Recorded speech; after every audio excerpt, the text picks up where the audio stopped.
Bienvenue dans le podcast qui explore la voie de la sagesse de la rose étoilée à travers une quête initiatique de verticalité et de réenchantement de l'âme du féminin gnostique. Une cosmosophie ou étude mystique de l'univers via un combat de l'ombre, où le sacré s'invite dans toutes les sphères de la vie et de l'amour, à travers les symboles, les mythes et les archétypes. Bonjour, je suis Constance. Je me considère comme une pèlerine de l'âme. J'ai moi-même arpenté un chemin escarpé et souffrant vers les cimes de l'émerveillement dans la complétude intérieure de l'amour et de la lumière de la conscience. Suite à de longues pérégrinations en France et en Afrique, en tant que fille d'officier issue d'une famille de l'aristocratie française, puis en tant que spécialiste des missions humanitaires, des traumas et de l'accompagnement des blessures psychiques, je me suis formée à la psychologie des profondeurs, à l'astrologie archétypale, à la victimologie, à diverses approches psychocorporelles et états modifiés de conscience. Je suis aussi pionnière de la Via Magdalena sur un chemin de vérité et de noblesse du cœur souverain et de sagesse féminine au sein de la lignée de la rose.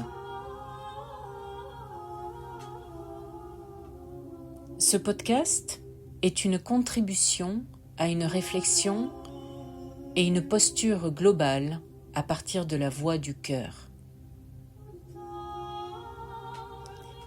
Alors, bonne écoute à vous, et si vous aimez ce podcast, prenez un instant pour liker et vous abonner pour contribuer à nourrir cet espace. Je vous en suis d'avance très reconnaissante. Entre brûlure et fêlure, l'expérience de la grâce que je vous propose d'explorer dans ce podcast, ce nouveau podcast.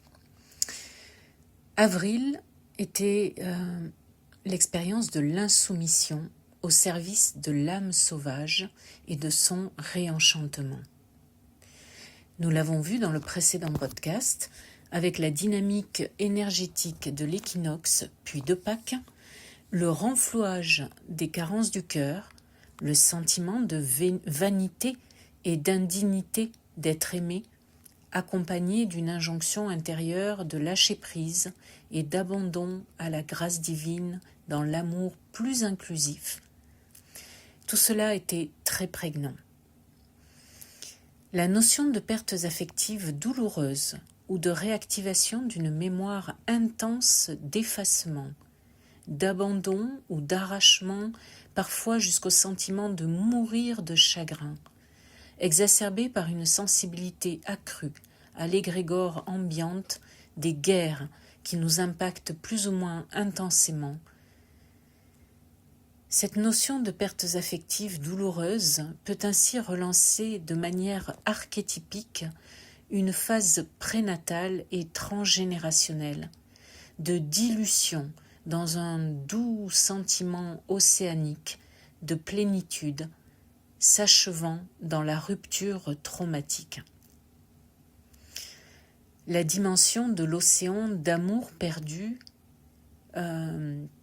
s'invitant au cœur de la quête de connaissance et de vérité, intriquée à la lignée spirituelle christique et magdalénienne, porteuse de mémoire de feu et d'eau, de création et de résurrection de la mort.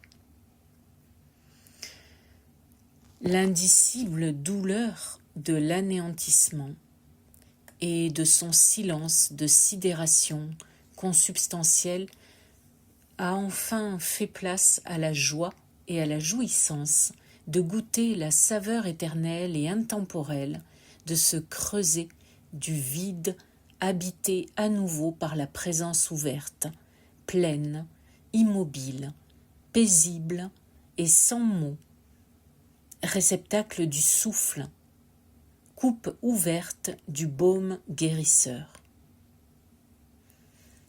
La Renaissance pascale a fait la part belle au féminin de lumière qui nous guide sans bruit et sans éclat sur une voie de reverticalisation au service de la mémoire de l'amour et de la lumière universelle, nous dispensant la grâce de nous remettre debout dans nos nuits obscures et témoignant encore, jour après jour, de nos résurrections, en arborant sans ostentation ces artefacts, nous prenant doucement par la main pour nous mener vers la mer de lumière universelle qui réchauffe et berce nos cœurs dans ce mois marial.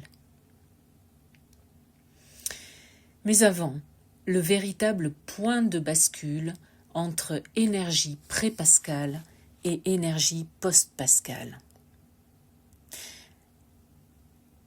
C'était avec la dernière nouvelle lune puissante du 17 avril, siégeant au sein d'un stellium prolifique en bélier, et alors que le feu du soleil s'est désormais stabilisé en taureau pour rayonner et magnifier la fréquence vénusienne électrisée par l'air du Gémeaux dans lequel s'est désormais installé Uranus passant la porte, nous avons tous franchi un seuil incandescent et magistral à ce moment-là.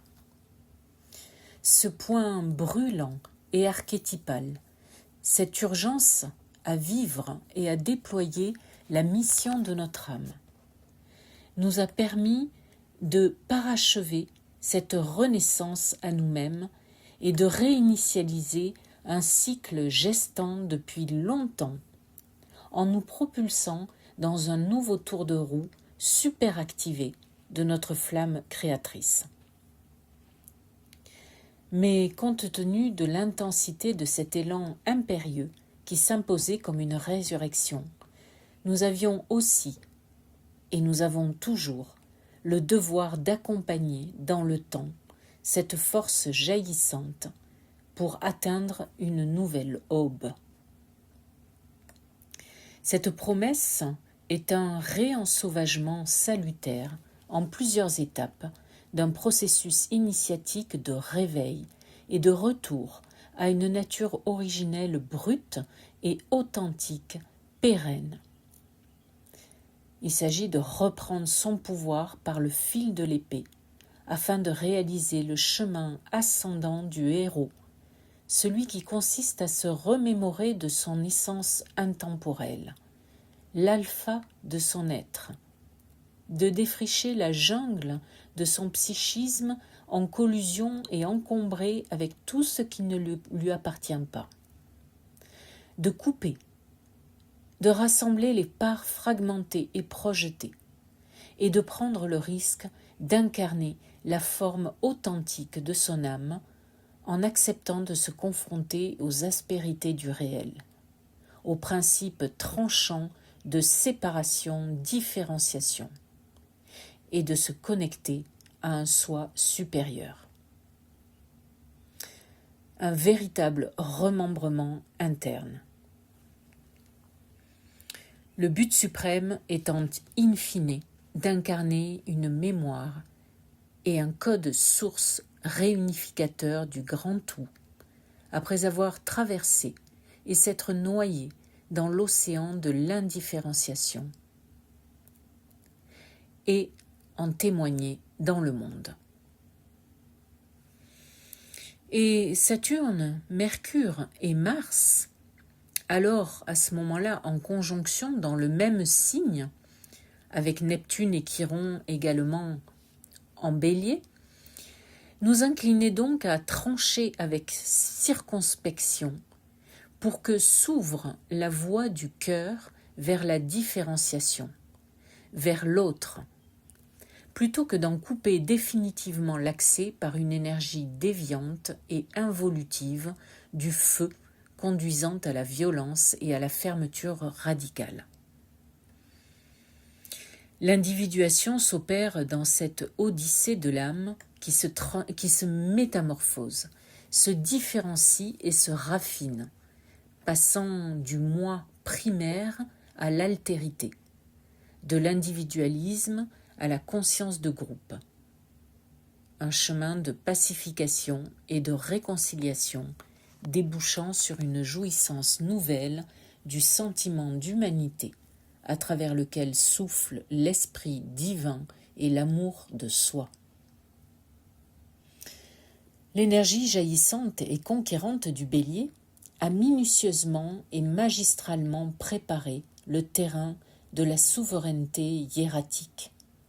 Après s'être frayé un passage vers une nouvelle rive, celle du repos du guerrier et de l'abandon à la montée de sève dans le désir universel, afin que le héros creuse enfin les fondations de sa tour de lumière et partage l'abondance du chemin de son cœur nourri. Et surgissant de la forge encore crépitante de laquelle s'est levé le glaive tranchant du guerrier, nous voilà donc armés pour parvenir à la nouvelle aube d'une humanité naissante, sur la rive tranquille de la dissuasion et de la trêve, de la communication non violente et de la libération de schémas enquistés. Sans céder à la pression de la surstimulation de nos systèmes nerveux et de l'accélération mentale et émotionnelle. J'en vois pour preuve la conjonction Vénus et Uranus tout fraîchement atterri en Gémeaux, qui vient nous parler de cette accélération mentale et émotionnelle. Chevauchant la lande de nos expériences relationnelles, dépositaire d'une mémoire ancestrale de l'amour au cœur pur, l'invitation est d'initier un nouveau tour de cycle du chariot de feu, en arpentant un chemin pavé de croix et d'épées, d'étoiles et de roses.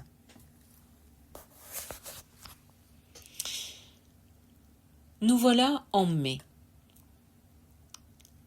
Mai qui nous parle de la fêlure, celle qui nous ramène à l'essence de notre humanité.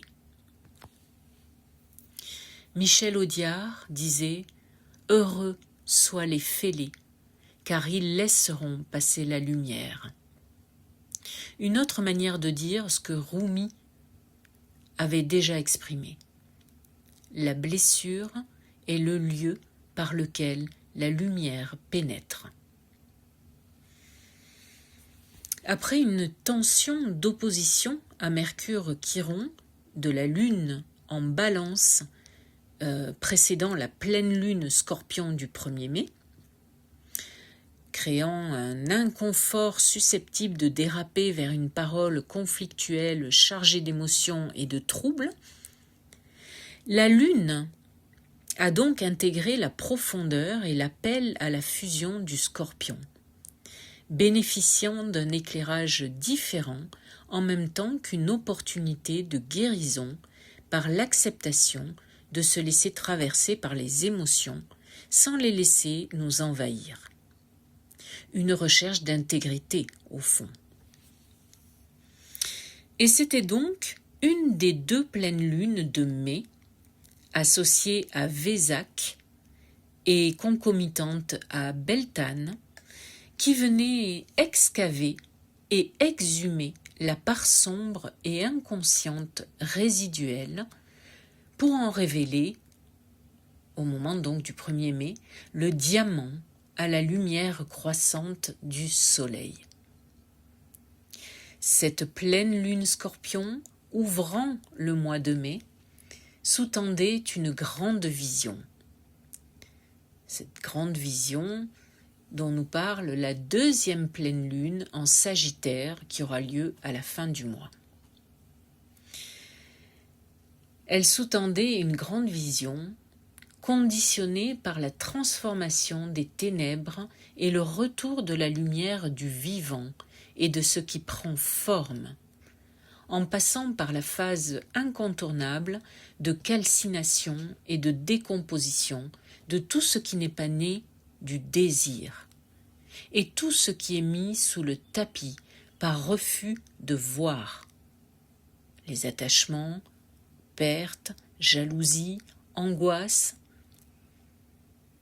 Cette pleine lune mettait en lumière toutes les toxicités de tous ordres, renflouant les émotions intenses et enfouies, afin d'alimenter le grand feu de la vie. Le carré que cette pleine lune en Scorpion formait à Pluton en Verseau conférait une dimension très alchimique à cette pleine lune qui amplifiait le secret, les peurs, les attachements dépendants, l'intensité, les jeux de pouvoir, et ouvrait à la nécessité de conscientisation collective du verbe, de la parole juste et impeccable, et de sa dimension éclairante. Et c'est ce qui précisément permet de lâcher ce qui plombe après l'avoir vu et intégré, ce qui permet de porter la profondeur et la blessure intrinsèque déniée à la surface, de l'alléger et la sublimer dans cette étape de création de la pierre philosophale, sous peine de s'embourber dans la fange de nos vulnérabilités s'il n'y avait pas l'œuvre opérative du changement de plan. Ce 1er mai initiait ce travail de l'œuvre de revirginisation et de transmutation dans l'énergie mariale de tout le mois de mai. Et il va encore falloir laver son linge sale et purger les émotions qui teintent toutes nos croyances afin de retrouver la véritable paix du Taureau avant de passer aux Gémeaux, sous le sceau de la métamorphose et de l'engendrement du Fils, principe christique. Le mois des maris était lancé dans une ambivalence riche de tous les contraires qui fusionnent et s'épurent. Et l'entrée toute fraîche d'Uranus en Gémeaux vient appuyer et renforcer cette notion du logos qui, en philosophie hellénistique et platonicienne et dans l'évangile de Jean, et donc dans la théologie chrétienne, désigne un être préexistant identifié à Dieu et dont la parole, hypostase, Dieu même, est devenu homme à travers le Christ. Cette naissance du Christ intérieur et l'initiation de Marie-Madeleine par le Logos ouvre la porte du Vésac dans le christianisme des origines. Les rites d'enfermement pratiqués anciennement dans la nuit de Beltane marquaient un changement de rythme de la vie et le nouvel élan de l'union du ciel et de la terre dans l'accès à la lumière de ce Logos. Donc cette nouvelle vision organisée du monde. Beltane, cette année, associée à cette pleine lune en Scorpion, était susceptible paradoxalement d'entacher donc la jouissance de la croissance et de la lumière si celle-ci n'était pas envisagée dans sa polarité inversée, donc dans le Taureau, et finalement oblige donc à plonger en eau profonde afin de démasquer l'ombre de la blessure et y retrouver sa puissance cachée. À l'instar d'Hécate, née déesse nourricière et du royaume des morts. Traditionnellement, à Beltane, Il s'agit d'honorer la fertilité et la sexualité à travers leur dimension incarnée et florissante. Et la parole, Logos, a été faite chair, le Christ, le Fils, selon l'évangile de Saint Jean, chapitre 1. Beltane, représentant la prospérité, en ce jour de pleine lune en Scorpion, représentant le dépouillement, revêtait donc un goût d'intensité ambivalente et particulière, forçant au renoncement, au lâcher-prise et à la guérison par les mots, pour parachever la renaissance de la lumière et du Logos à travers la forme incarnée, en prenant conscience, en soignant la douleur issue de notre talon d'Achille et en tranchant ce qui était inepte. Là, nous avons Mars qui était conjoint à Mercure et Chiron en Bélier, venant renforcer la blessure existentielle liée à la prise de parole juste et libérée émanant du Logos. Consentir à regarder ce qui bouillonnait dans les tréfonds de l'être et qui renvoyait à cette peur existentielle de ne pas exister, était une façon de contribuer à guérir cet espace afin d'accueillir la pureté mariale de ce joli mois de mai. Alors, porter et assumer sa vision prendra tout son sens au moment de la deuxième pleine lune Sagittaire fin mai. En attendant, ce jour de pleine lune Scorpion pouvait surtout être considéré comme une descente du feu de l'esprit, du Logos, cette force d'en haut qui se déverse sur terre à travers l'énergie christique, apportant la lumière de la transfiguration des ombres et la clarté. Clarté de la nuit sombre, réfléchie par cette pleine lune scorpionesque et qui a apporté toute son épaisseur et sa densité à la blancheur et à l'énergie mariale, rempart contre toutes les peurs et négativités.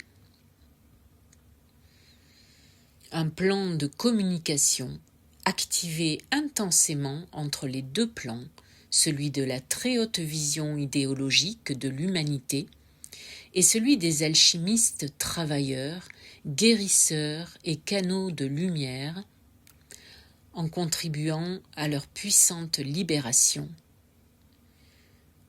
Ce plan de communication opéré selon Chiron Mercure psychopompe et Pluton en Verseau.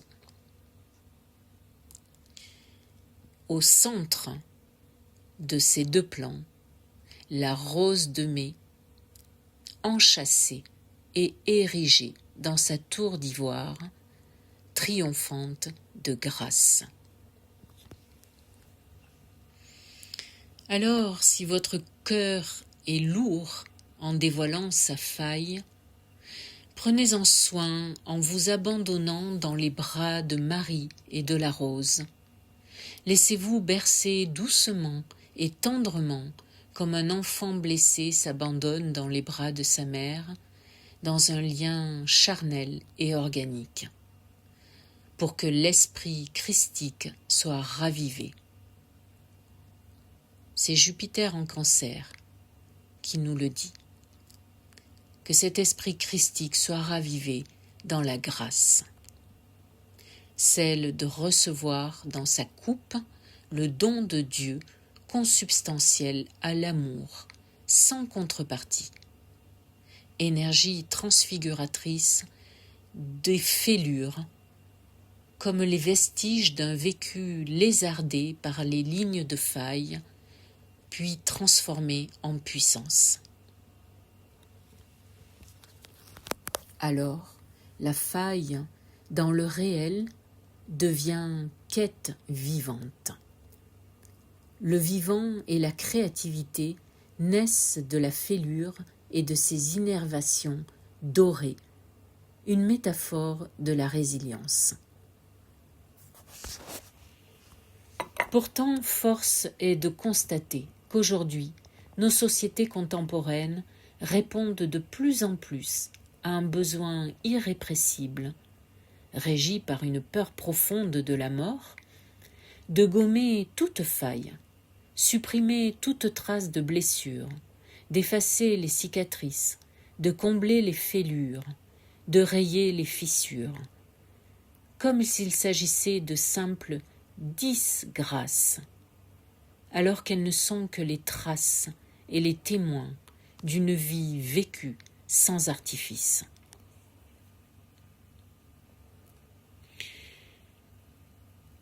Nous allons aborder maintenant la question de la quête de vérité et d'intégrité, à l'épreuve de l'intelligence artificielle, à l'aune de la mutation de nos sociétés contemporaines. Au regard de ces fêlures, afin de masquer les fêlures, de pallier les manques profonds de sens et les angoisses mortifères dans nos vies, et ce pour illustrer cet entre-deux lunes, Scorpion et Sagittaire, qui précède une entrée du Soleil en Gémeaux, et qui entérine aussi la très récente intrusion d'Uranus en Gémeaux, lesquels nous parlent de fractures, de scission et de douleur de la séparation. Nous assistons donc à l'accélération exponentielle d'une production prolifique et toute puissante de contenus virtuels tous azimuts, augmentés par l'intelligence artificielle. Un refus d'accepter et de sublimer la fêlure, la faille, l'ombre, l'invisible, la vulnérabilité, le manque, l'autre polarité. Appelez-la comme bon vous semble. C'est ici qu'Uranus en Gémeaux vient activer, en le boostant, Pluton en Verseau, comme s'il le tirait et l'électrisait puissamment, en conférant à ce trigone une dimension d'accélération mentale propre à se dissocier du plan organique. De vrais questionnements éthiques et existentiels aujourd'hui se posent non pas concernant l'optimisation d'écrits et recherches utilitaires, où l'aide précieuse de l'intelligence artificielle ne saurait être remise en question, mais dans ce que l'on produit en rapport avec le sacré. Le sacré ne devrait-il pas résister à cet avalement, à cette dénaturation dans une dimension totalement impersonnelle, uniformisante, virtuelle et qui échappe en s'en coupant définitivement du plan organique fondant notre humanité et notre conscience christique. Comment reconnaître à ce niveau de subtilité l'intégrité pure d'une source noétique de pensée, d'écrit, de créativité, quand l'IA s'en mêle, et l'appartenance de propos engageant l'être dans sa dimension ontologique et incorruptible. Et comment revendiquer pleinement sa création de manière authentique aujourd'hui, en gardant sa signature humaine, sa vérité inaltérable, fondée sur du vécu organique et non sur des chimères ou fantasmes, tellement prégnants aussi, d'ailleurs, ces fantasmes, dans la spiritualité et dans certains ordres gnostiques, par exemple. Et le tout sans perdre la part la plus intègre de notre ipséité, quand l'essence même de notre âme est affectée par une dimension artificielle et transhumaniste. Comment interpréter un contenu, un message, riche, sourcé, érudit, étayé, puissant, dont une personne lambda revendique abusivement la paternité sans incarner pourtant le sujet de sa quête. Car au cœur de cette quête, au cœur de la crypte, au cœur du grand œuvre sacré, au cœur du nom, au cœur de la rose et de la croix, au cœur du secret divin, au cœur du Saint-Esprit et de l'épée, au cœur du sujet et non de l'objet, réside le grand mystère du vivant dans la conscience christique. Cette conscience est cette voie de révélation du nom oublié donné par le Père. Elle est le moyen de retrouver la mémoire. Et il est temps de la retrouver, cette mémoire, cette joie profonde de l'être dans sa complétude, dans la complétude de sa nature originelle, un état plein de vide et de failles, une coupe fissurée qui n'a jamais cessé d'être.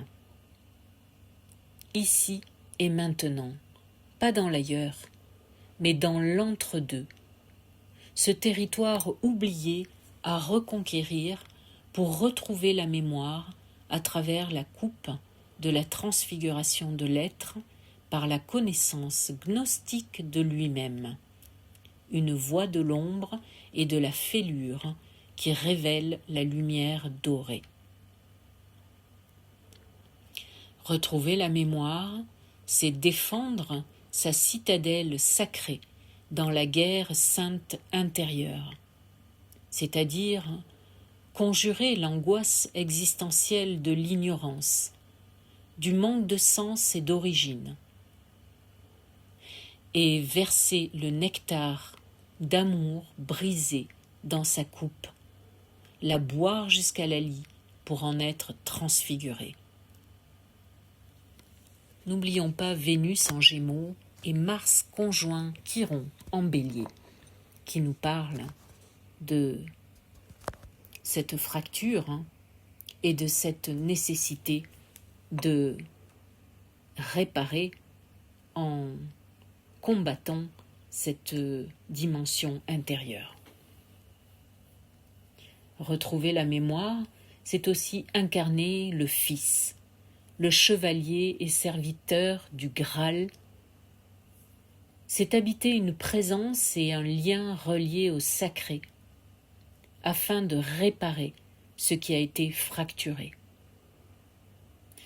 Certaines relations ou situations nous rapprochent de cette dimension à travers laquelle une part de nous est sublimée, comme la fêlure et ses nervures sont sublimées par la dorure du kintsugi, cet art japonais, et au travers desquels la lumière de la transcendance peut resplendir. Reconnaître, réhabiliter et consacrer ces temps et espaces dans la banalité et dans les failles de nos vies permet de faire ressortir l'extraordinaire et le merveilleux oublié et nous accomplit dans la forme complète retrouvée dans le sein de la grande mère de sagesse. Honorer le don oblatif de nos lignes de faille offertes à la dorure de notre conscience est créateur de sens, de valeur et de puissance.